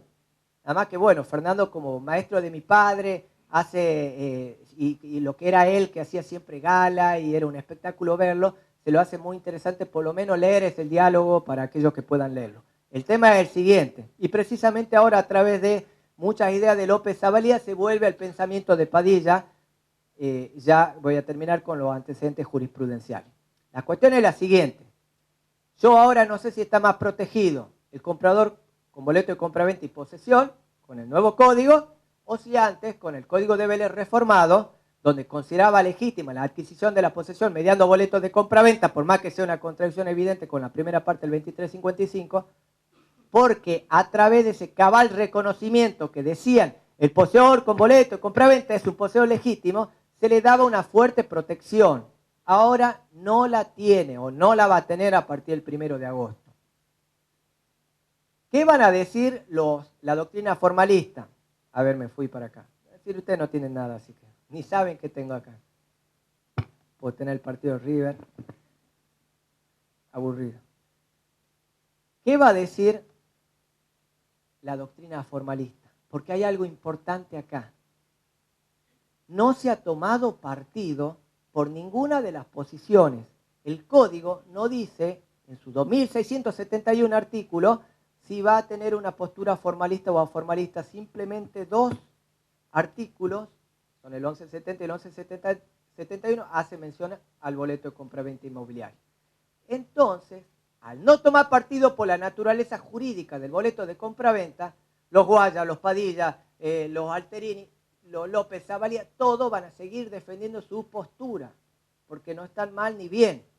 ¿Qué van a decir los aformalistas después del 1 de agosto? Van a decir, el boleto de compraventa tiene un amplio respaldo en el Código Nuevo, pues está contemplado en la parte final de la compraventa. Entonces, es todo un contrato de compraventa y eso debe reconocerse y por lo tanto dotarle de plena validez y eficacia. ¿Por qué digo validez? Porque algunos hablaban de contrato nulo. ¿Y por qué digo eficacia? Porque mi papá, por ejemplo, hablaba de un contrato válido, pero ineficaz. Al decir verdad, esto de hablar de naturaleza jurídica bifronte es extraño. Esto de hablar de un contrato válido, pero ineficaz, es extraño. Porque el mismo boleto de compraventa es una rara avis, es una figura extraña. Entonces la doctrina tiene que hacer magia y la va a seguir haciendo. Y los aformalistas van a decir, si estaba en el contrato de compraventa, quiere decir que es un contrato de compraventa. No antes que estaba perdido allá en la forma, en el 1185 bis, para dar una solución concreta y en el 2355 para calificar la posesión de legítima. También van a decir, no se establece la pena de nulidad que antes establecía el 1184. Deben ser hechas por escritura pública bajo pena de nulidad y venían los 10 u 11 incisos. Ahora está mucho más corto, el 10-17. Como establecía el originario Código de Vélez. Ello significa, para la doctrina formalista, ojo, no es que yo esté diciendo todo esto, va para los López Zavalía, la doctrina formalista va a decir, eso quiere decir que el contrato de compraventa es un contrato no formal, o en todo caso, si es formal, no solemne, es decir, bajo una forma no ad solemnitatem, sino ad probationem. Por cierto que tampoco generaría meras obligaciones naturales, que era la doctrina defendida, una doctrina exquisita, defendida por Fernando López Zavalía, diciendo que el contrato de compraventa nulo que implicaba el boleto de compraventa generaba las obligaciones naturales típicas derivadas del mismo, que él entregaba la cosa y el pago del precio. Ahora, como las obligaciones naturales están borradas de plano del Código Nuevo, van a decir, están de nuestro lado el Código Nuevo. Cito el 728 que equipara, con un gran error por supuesto, el deber de conciencia con la obligación natural, y el 724 que es la definición de la obligación en donde dice o da la posibilidad o el requisito de la exigibilidad a los fines de hablar de una genuina obligación. No comparto esto yo, ojo, ¿no? Hoy tengo mucho para decir, pero no lo voy a decir para ser más breve. Además van a decir los aformalistas. Hay un agregado especial que antes no tenía el código viejo, entre comillas, que todavía no rige, y esto se hizo porque debe protegerse al comprador con boleto cuando acreedores del vendedor traben cautelares respecto del bien vendido. Van a decir ese otro punto para nuestro favor. Y además un aspecto favorable, bajo la óptica aformalista, el expreso reconocimiento que se hace de los efectos publicitarios de la posesión, tanto en el artículo 1171 al final, cuanto en el 1893. ¿Qué van a decir los formalistas después de todo esto? Van a decir, ya ni siquiera el comprador con boleto de compraventa es un poseedor legítimo. Hay que hacerse la escritura pública. El boleto es solo una situación pasajera, una suerte de preliminar o pretítulo de la compraventa inmobiliaria definitiva, que el código exige que sea instrumentada por escritura pública. El código viejo, nuevo, reformado, etcétera, exige la escritura pública. Así lo requiere, obviamente, la nueva legislación, artículo 10.17, inciso A, que de hecho también reconoce al Instituto de la Conversión en el artículo siguiente, que es el 10.18. Es decir, los contratos que no fueran celebrados o que fueran celebrados en instrumentos privados deben ser llevados a escritura pública, etcétera, pudiéndolo hacerlo el juez, y va a ser una obligación de hacer, bla, bla, bla. ¿Qué va a decir la corriente formalista? El boleto de compraventa solo tiene reconocimiento en dos artículos puntuales que contemplan casos muy específicos, no debiéndose extender su protección a otras situaciones. El resto del código sigue exigiendo, insisto, que las compraventas inmobiliarias sean realizadas por escritura pública. Y por lo visto vamos a seguir en este eterno derrotero, tesis, antítesis, sin jamás llegar a una síntesis superadora. Ahí digo que calme un poco el espíritu de Hegel. Mi opinión, y ya voy terminando. Quiere decir que quedan media hora más o menos. No, 5 minutos.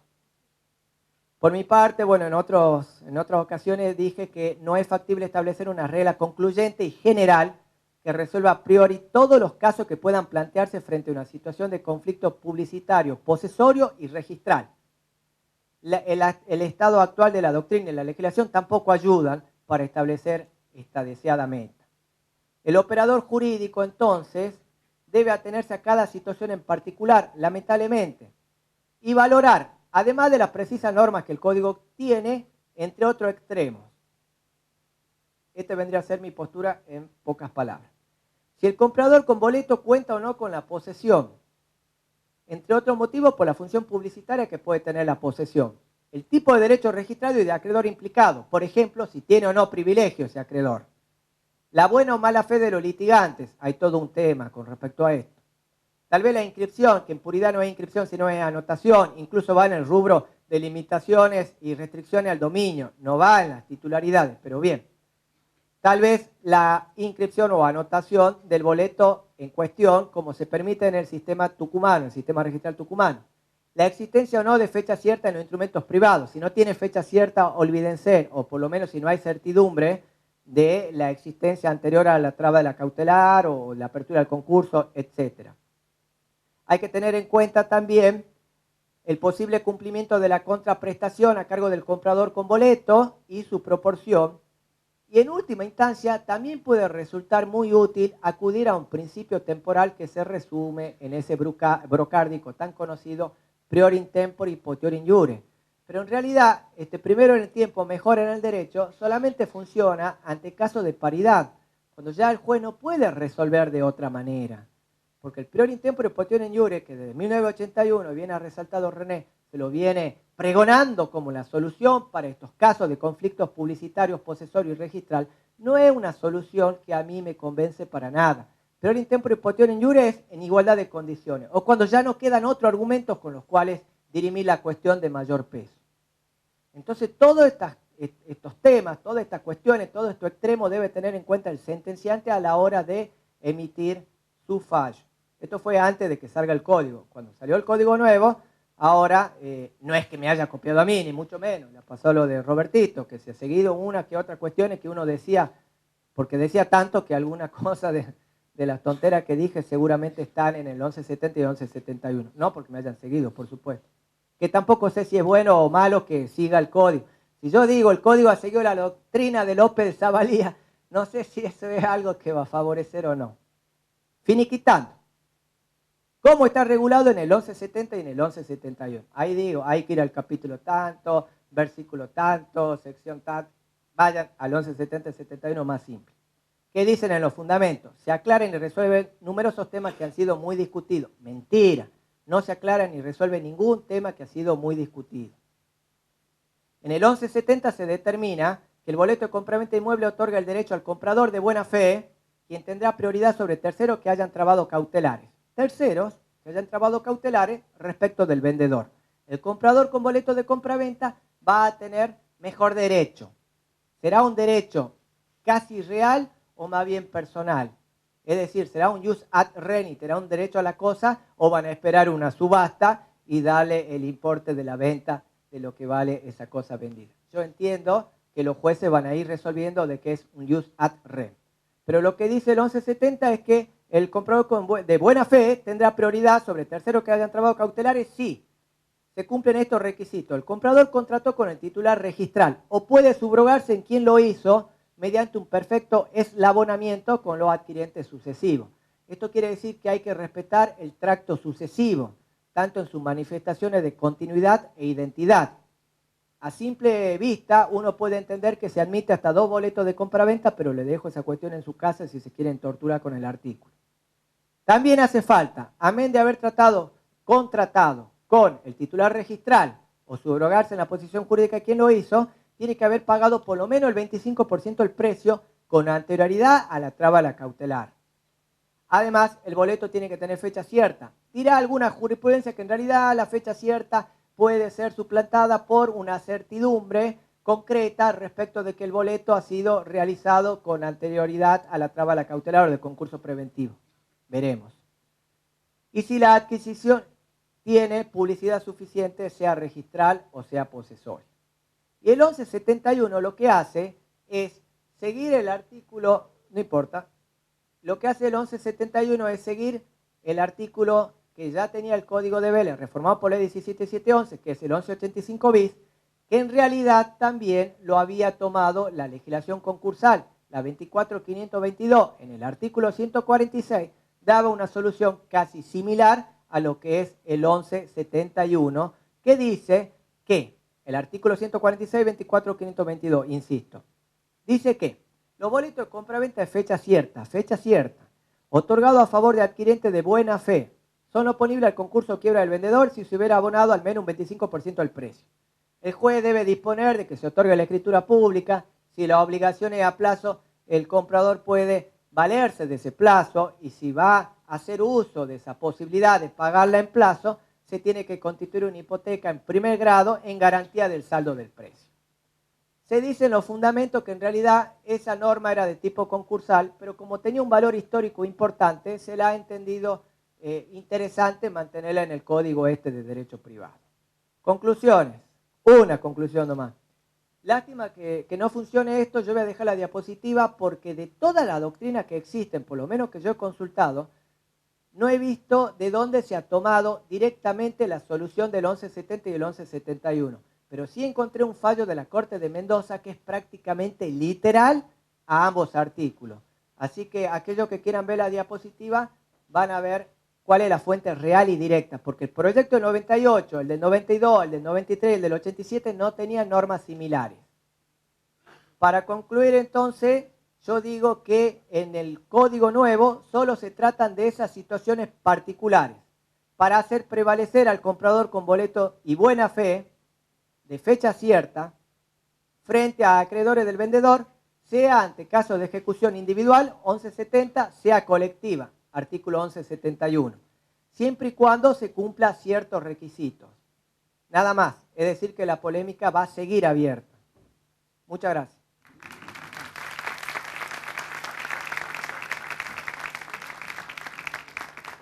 Bien, bueno, vamos.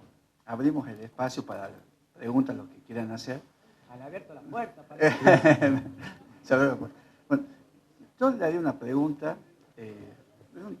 más viendo de práctico. Regalamos más código a los que se quedan. Para cualquiera de los disertantes, quizás la pueda contestar el doctor Paz. En los juicios de prescripción adquisitiva, uno sabe que la prescripción adquisitiva es un medio excepcional de adquisición del dominio, que la prueba tiene que ser contundente, categórica, insospechada. O sea, hay que probar concretamente todos los extremos de los 20 años.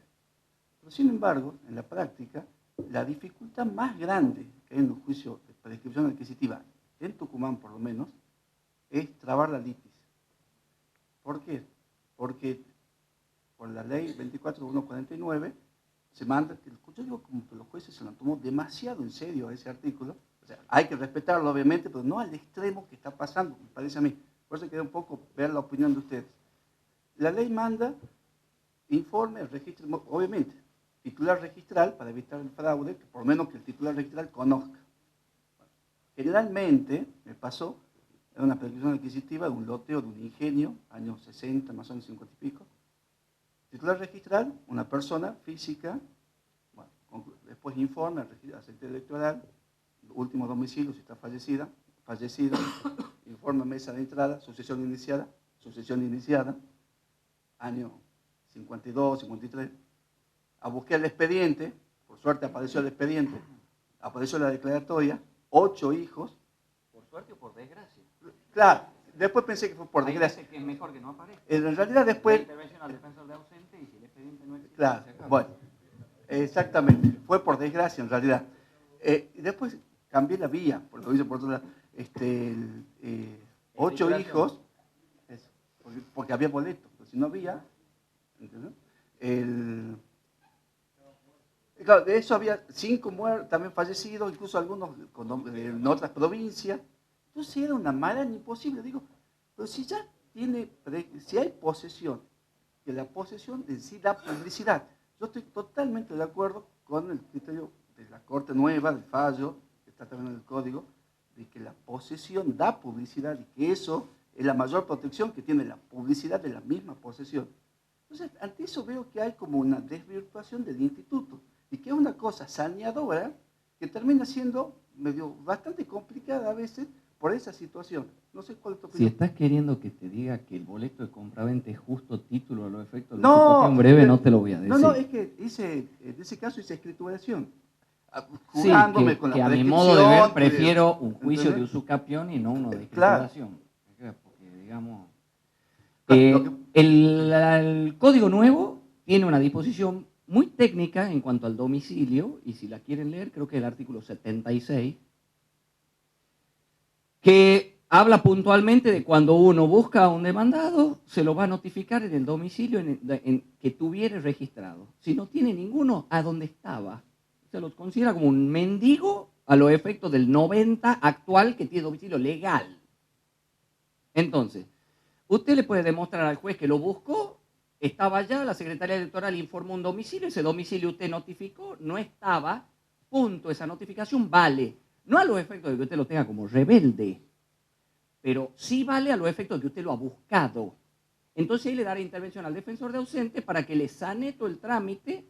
El defensor de ausente le va a contestar demanda, usted acreditará a los extremos del 76 y siga adelante. Bueno, bueno, pero muchas veces pasa que el defensor de ausente pide medidas para agotar la búsqueda. Para evitar nulidades posteriores, le digo que a mí me ha pasado que me han entrado a la oficina titulares registrales con juicios terminados hace 10, 12 años, con el expediente en la mano, para agradecerme que yo lo había representado en el juicio, porque estaban de viaje, estaban en Suiza, estaban con un hijo allá. Ustedes recuerden que nosotros somos defensores de pobres cuando defendemos presente, pero cuando defendemos ausente yo lo puedo defender a Rockefeller. Entonces, me apareció una persona con 4 cuerpos y un expediente que hemos tenido peleando años con un joven abogado desaparecido actualmente, que era Romulito Acosta, y la verdad que nos pasa que así como se nos mueren clientes, nos aparecen ausentes. Y ese señor que viene, cuando agarre el expediente y vea que está todo bien seguido procesalmente, no va a tener ninguna acción de nulidad por cosa jugada irrita ni por alguna alteración del proceso, cosa que si no lo hubieran defendido en debida forma ese señor busca un abogado y le voltea todo el juicio. Entonces, la búsqueda de un demandado no es más que darle fuerza al debido proceso, pero a su y vez, cimentar la igualdad sí, entre las partes. pero lo que pasa es que en realidad la suerte de ese proceso, obviamente que ayuda, pues no dependía tanto que se presente la parte, sino que acredite los 20 años de posesión. ¿Entiendes? Entonces, si tenían los 20 años y los acreditaba... Usted quiere volver a la información posesoria del año 60, que era una información posesoria y no una No, prescripción veo adquisitiva. como una cuestión, ¿no? Pero, bueno, atento a la hora y las 3 conferencias, damos por terminar.